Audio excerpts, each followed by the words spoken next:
Hey everybody, this is Russ from Retro Game Core. I'm working on my Retroid Pocket Flip 2 review. I'm hoping to have it out this weekend or early next week. It takes time, I got a lot of testing to do and whatnot.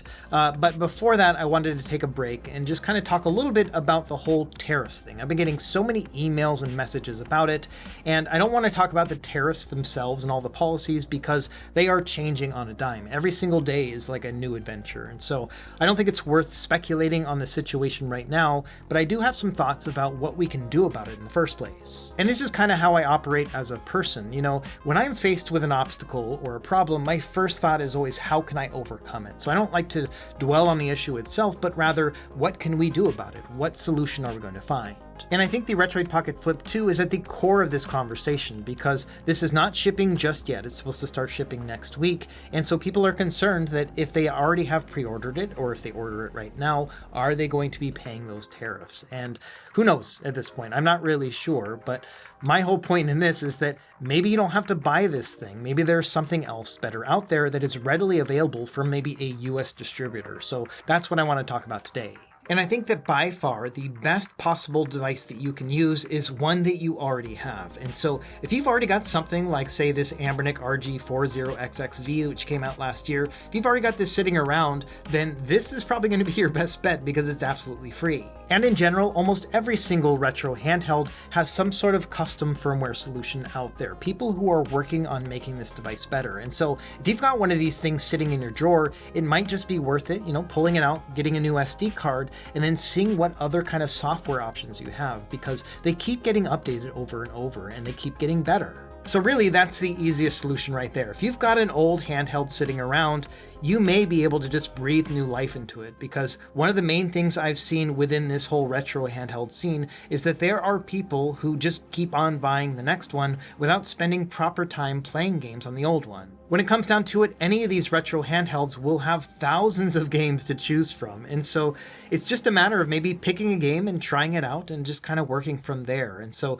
there's still a lot of fun to be had, even if it's a little bit older. And at the risk of sounding cliche, if you've got an older handheld like a Sony PS Vita or a Nintendo 3DS, these are very easily modded and jailbroken. I've got instructional videos on this channel to show you how to do that, and it will open up the entire catalogs for each of these systems. So if you've got one of these old things lying around, find your old adapter, plug it in, give it a charge, and then see what other things you can do with it, because each of these can be a lot of fun to play with.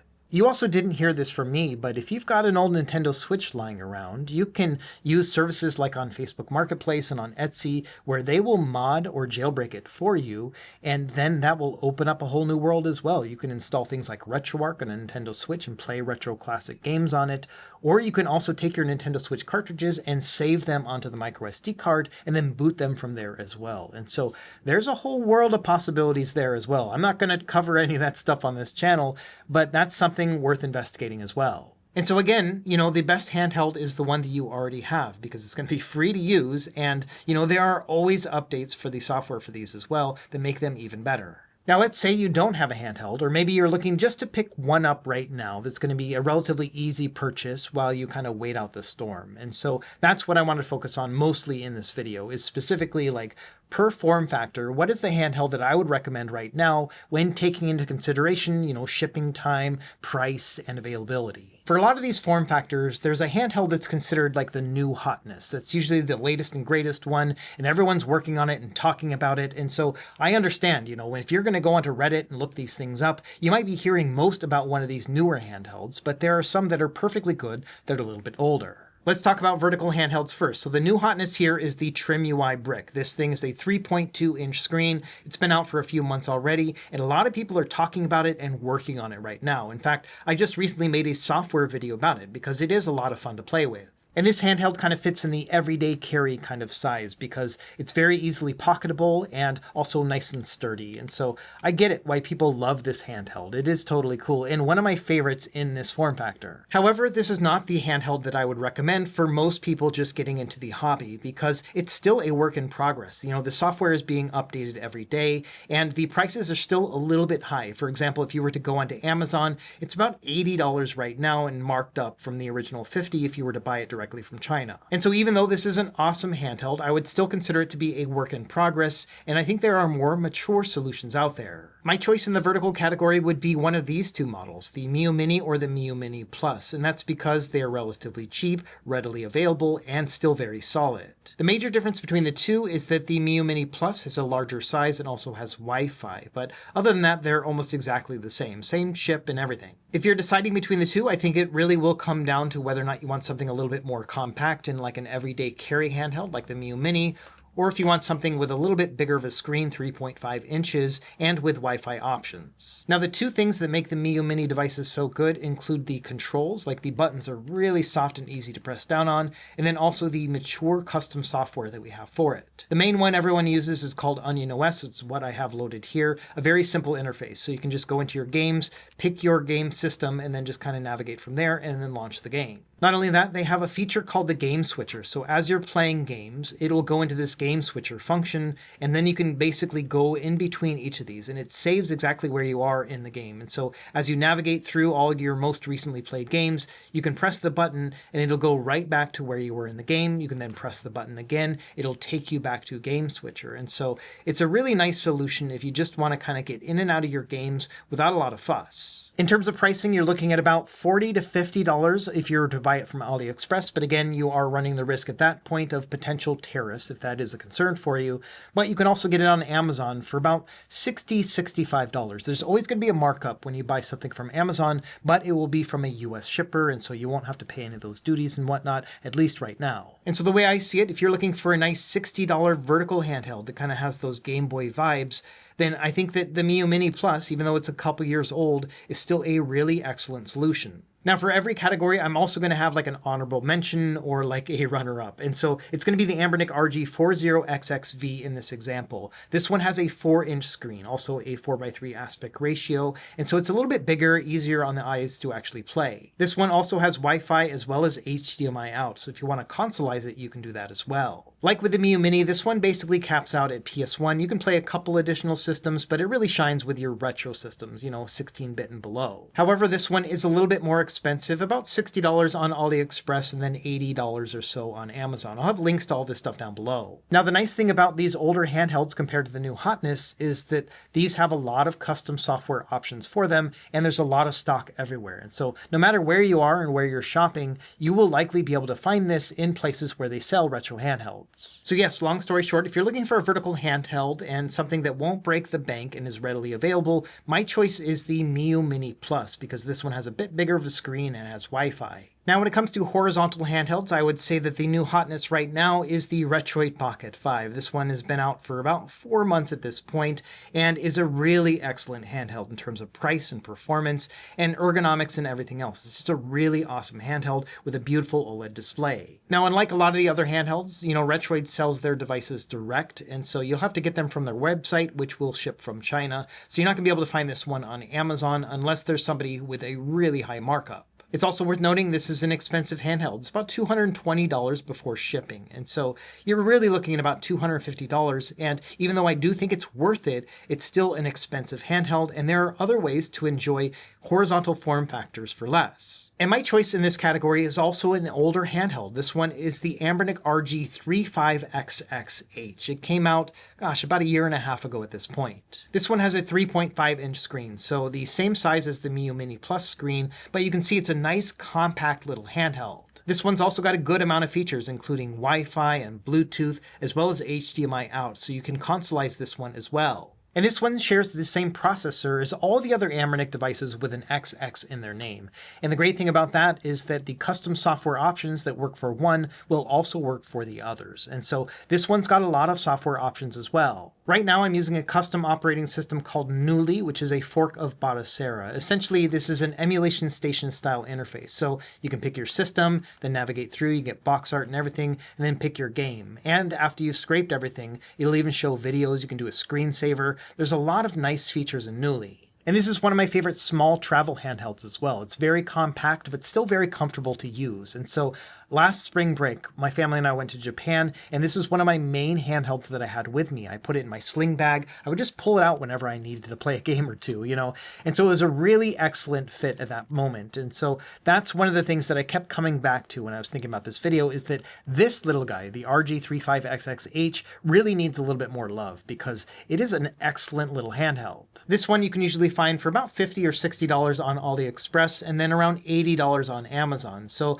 really kind of the similar price to the 40XXV that we were just talking about earlier in the vertical category. Now my runner-up handheld would be this one right here, the RG Cube XX. This one has a 4-inch square screen, so a little bit larger of a screen, but it's a bit more niche of a use case because with this aspect ratio, it's better suited for certain systems over others. This one's a lot more comfortable to use as well. It's got these ergonomic grips on the back, and so this is a very comfortable handheld, but not quite as compact and travel friendly. I really don't think you can go wrong between the two, but it really will come down to the types of games that you were playing. For example, if you're going to be playing Game Boy games, you can see that because this has a more square aspect ratio, it's a lot bigger on the RG Cube XX. If you're going to be playing this type of game, yeah, it's a lot better looking. In addition, if you don't mind playing your Super Nintendo games in an 8:7 aspect ratio, which is a little bit taller but still looks very good, then you will actually be able to play it integer scaled on the Cube. And so this will give you a better screen to work with. But, you know, if you want a more traditional 4:3, then this is going to be a better bet. When it comes down to it, the reason why I like the 35XXH doesn't really have to do with like the screen or the size of the games, but rather just the overall compact feeling. And so overall, I just really enjoy playing this one a little bit more than the Cube, which is surprising, but it really comes down to the pocketability factor. And this one I think is excellent and why it's my favorite horizontal handheld.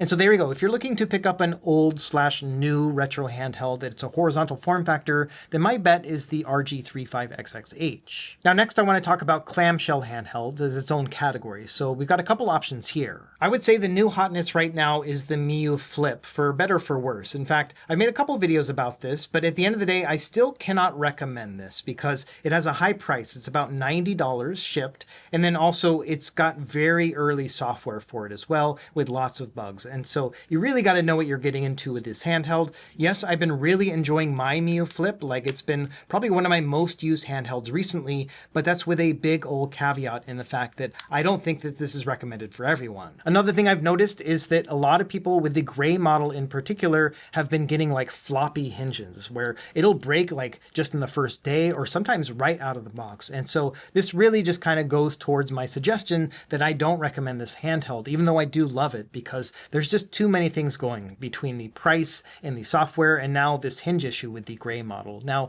I have the gray model on order. I'm still waiting for it to arrive. And so once I have that, I'll do some more investigative work, you know, take this apart and kind of look inside. But as it stands, this one is the new hotness and definitely not one that I can recommend right now. However, we still have old Betsy right here. So this is the Anbernic RG35XXSP and still a very solid handheld for the price. This one is thicker and chunkier and also doesn't have quite as good buttons as the Miyoo Flip, but it's still a very excellent clamshell handheld. And because it has the XX in its name, that means it has the same chip as the others that we were talking about and the same features as well. You know, things like HDMI, Bluetooth, and Wi-Fi, all that is available here. It's also got a bunch of different software options, including this one right here, which is Miyoo OS, and then the newly one that we were talking about earlier. And so we just got a lot of choices when it comes to this one. It's a very mature device, and I really do enjoy this one. In fact, it was my favorite handheld of last year. The price for this one is also very reasonable, about $60 from China and about $80 on Amazon right now. And so